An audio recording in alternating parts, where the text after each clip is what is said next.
A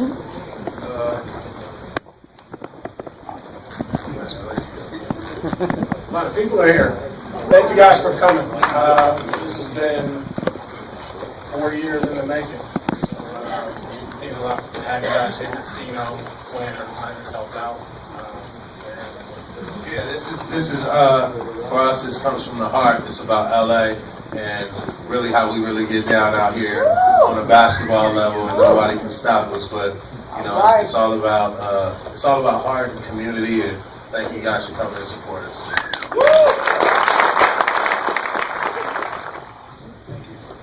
And who else do you guys want to bring down? Who else do we have in the crowd? We have Dino.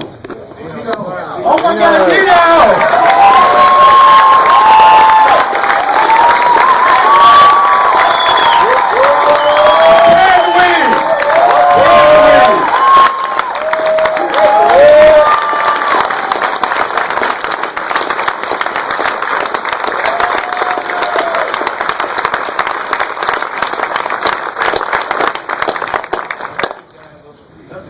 We all talk. We can all stand up. Don't worry about it.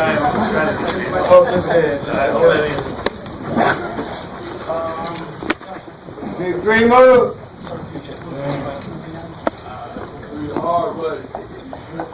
Right here. Oh, Erikka Yancy. Oh my God. Erikka Yancy, please sit down.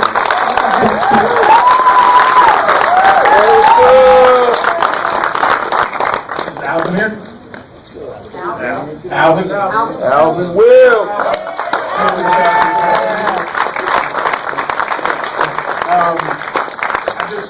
I want to thank there's some other people in the room that without them this would never happen at all. Starting with Quinn Alvarez. Quinn, you stand up,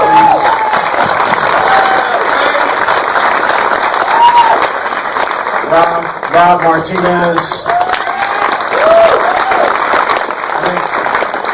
Brown and Paul's Hunter Hyde, Paul Stewart, our music supervisor who put the torture on this thing. I know there's too many people in this room that have helped on it, but you know, the crew that we just talked about and who's up here, this is who made it possible. Well, let me ask you, I'll start with you, Chad. There is so much story you guys could have put in here. I mean, the whole movie could have been about just Dino, just seeing him in that camouflage outfit with the shorts and a t-shirt alone. I wanted to see that movie, that's a thing all together. It could have been about Dino. It could have been just about the big bump that the Drew took during the NBA lockout. How do you guys boil down what you want the story to be?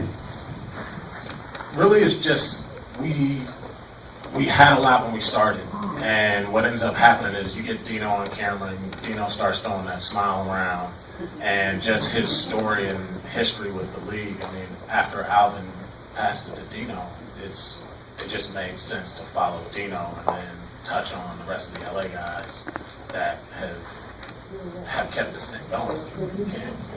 That was the necessary backbone for it. But again, as you worked on it, you realize there's so much stuff you could put in there. Yeah, there's about 4 or 5 documentaries that can be about the crew. I mean, just talking about the other guys, the new generation of LA guys, you can just make a story about that on its own. You can make a story about the guys that Alvin and Dino looked up to. So, you know, we really just tried to keep it true to the era that we spent time in from a personal standpoint. Aaron, answer that question too, with it. Yeah, I think for me, first of all, thank everybody for coming out here. Thank everybody from the top, all the cameramen, all the people who submitted footage for us. You know, I think for us, it was unlocking a treasure chest. New York always gets a lot of credit of being the Mecca of basketball. You hear the stories of the Rucker and from when Kareem and Dr. J. So, Midnight League back east, all those stories too. Yeah, coming back from out back east, that's all you hear. And you know, when I'm here in LA, I'm starting to see the next generation come about. I'm like, damn, one, I'm getting old, and I don't want to be forgotten. So we never see you getting let's old. cover the whole history. But it was just like, you know, it's this incredible treasure chest of stories and all these basketball legends that, you know, I looked up to, and a lot of these dudes in this room looked up to, and, you know, we don't have videotape, but we have these stories. And so it's really important to tell the complete history of it, so we allow ourselves once we go back to do documentary 2 and 3 and 4 and 5, we're able to, unlock all these other elements and all these other stories in the LA basketball family. One of the things I can say is, having been a couple times, what the film really captures is a sense of excitement, because one thing, I don't know how many of you guys have been to a game, they go so fast.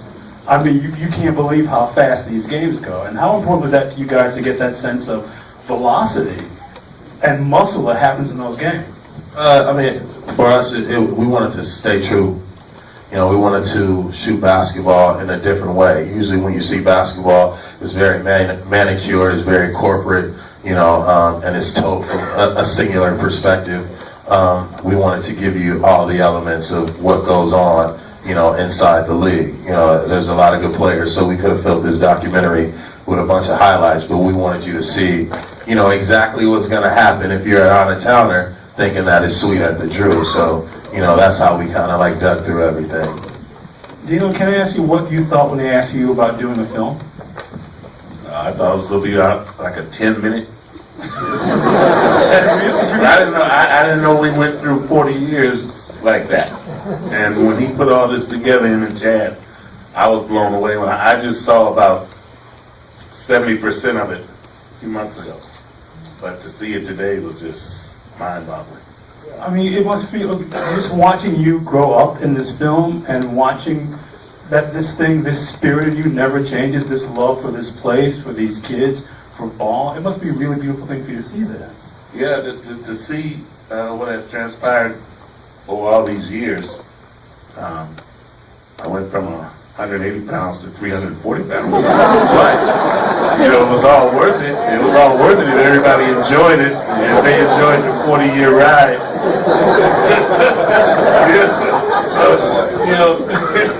But yeah, it was great. I mean, it was worth it. And just to see, I've got kids who've grown up, gone on to college and work in the Drew League, and seeing kids who had problems being able to come back and redeem themselves, like Kenny Bruner. That was a great piece on him. Like I told him, you act the fool, you get up out of here. And he realized that, and he was one of our greatest ambassadors for the Drew League.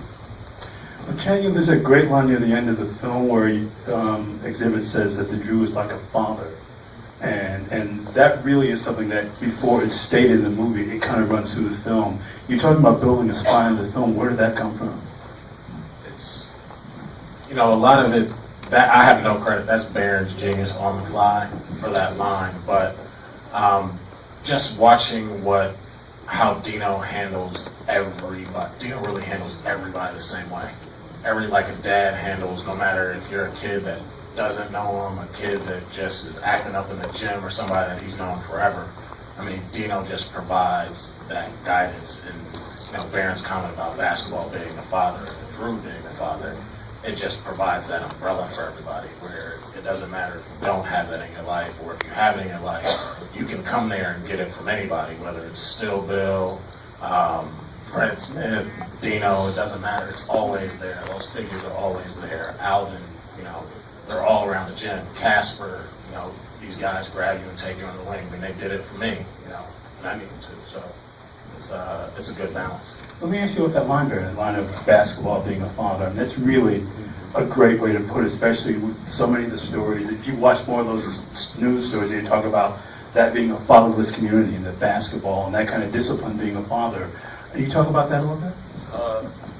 Yeah, that just came from a personal place. I never had a father in my life, so basketball was the thing that kind of I had to look at these different grown men in my journey to get to where I was, to figure out, okay, father figure, maybe not. Father figure, maybe not. But knowing that, the Drew in the community, it was like, these are my people. These are dudes that I see every day. These are not millionaires. These are people who have $1 million hearts. And, I can relate to that, and that's the thing that I need. And so when I was saying it was seeing, Darrell bring his kid, seeing DeMar having a kid and bringing, his kid to the Drew. And just you start seeing this next generation of fathers just bringing their sons and bringing their daughters. And it's like, damn, dude, over these 40 years, like everybody has been mentored and been fathered.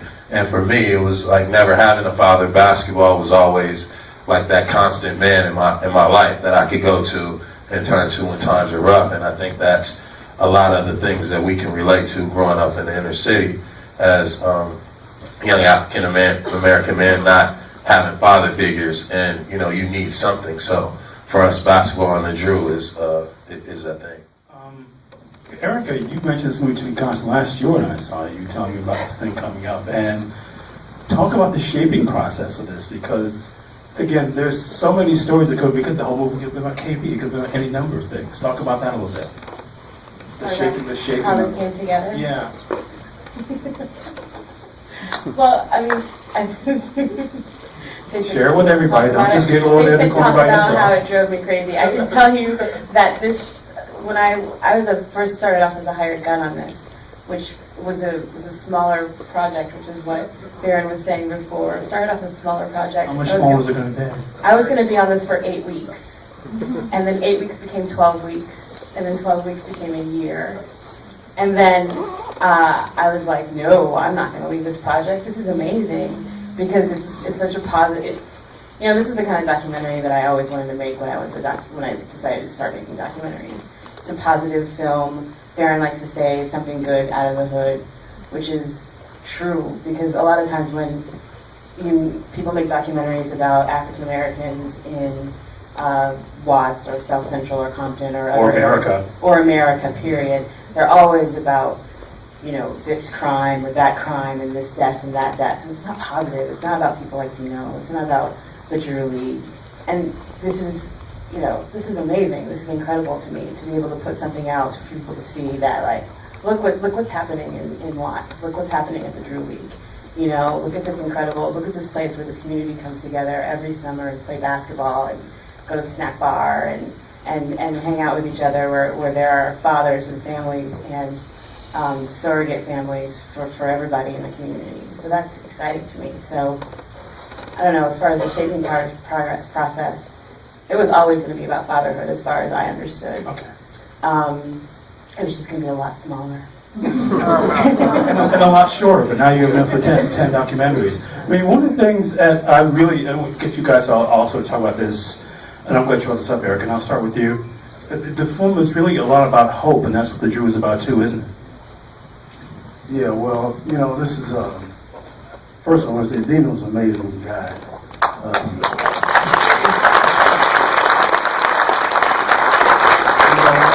The expression of all good things must come to an end and nothing lasts forever. Well, I think Dino is some kind of way he's found out to make those statements untrue. After 40 years, his league is still growing. I mean, every year Dino has more teams trying to enter the league than he can actually handle. He turns away teams all the time. And it's just gotten better and better from the very beginning. And since Dino's had the league, it's, this documentary itself has just really exploded and it's grown. But Dino's always been one of the members of the community. You know what I mean? He's been there, he's lived there. Dino's life is what you see on that board. He cares about his community. He cares about the kids in the community. He's always done like that. When I used to run the league, Dino followed me around all the time. I couldn't get rid of the guy. I'd make up chores just to get him to go. He always returned. I figured this guy wants to be here. So I'm really glad that this has turned out like this for Dino. He deserves every bit of recognition that he's getting and has gotten. And I'm sure, I don't think the league would be where it was if it wasn't for that particular guy. That did this thing too. L.A., I wouldn't be here if it wasn't for Alvin, because 73, he was really instrumental in me and my brother's life. We, like my brother said, we were very young. I was 7 and he was 9. My sister, was 13 when our dad passed. And when we found Alvin, that changed everything. So that sense of fatherhood starts to... Oh yeah, definitely. Definitely. I'll call him my dad anytime. Yes, sir. I think he was older than him. But Alvin never gets getting older. I don't know what he does. I don't know if it's greasing him or what he's putting on. He never gets Let me ask you this, Aaron, and you too, Chad. The film, and this thing you were talking about, Aaron, because so many documentaries, having worked on them myself even, about black people in this country, about no hope and not being able to exercise some sense of power over your own life. And that's one of the things that's really key in this film. And talk about that constant message of hope, no matter what the Jew was going up against. And start with you. Yeah, I think for us, there's not a lot of hope coming from the inner city. There's not a lot of positive messaging. There's not a lot of resources. And, for us, it was like watching the social commentary of what's going on in our country and, the way we're treated and mistreated, the way we react and the actions that we take. We wanted to put something in the market that was really going to give us an opportunity to say, you know what, there's really good people that come from here. And it's really good people. It takes a community and a village to raise a child. And, look what LA's doing. You know what I mean? Like, look what we're doing in South Central, in Watts, in Compton. And, that's the stuff we should be celebrating on TV. Also, one thing that's so interesting about it too, and I'm sorry we're out of time, so I'll just go to you, Chad, is the idea of people who come from here shaping the story. Because so many times our story is told by other people who don't understand the sense of pride and hope that we have. Yeah, I think it's funny. I saw a review that compares to Hoop Dreams, and I think there's an interesting concept of just the story that we told was a story that Barron lived, and it's a story that Dino lived, and it's really about finding those people that really tell the story, and the people that kind of exemplify what's in our lives. And what's in our lives are a mix of different people. There are people that do bad, but there's also a lot of people that do good, and most of the time the people that do bad are the people that get focused on. And for us, it's important to just show that there's a mix of people, and there's positivity going on. You just have to look for it. And You don't have to look that hard. yeah, you don't have to look that hard, but it's there. It's there to be found. And a lot of people, people aren't willing to make that step to find it, but it's important for us to find those stories and tell those stories, because if we don't find them and tell them, who's going to do it? And that was the important part for us. Well, let's thank all these guys for being here. Thank you guys.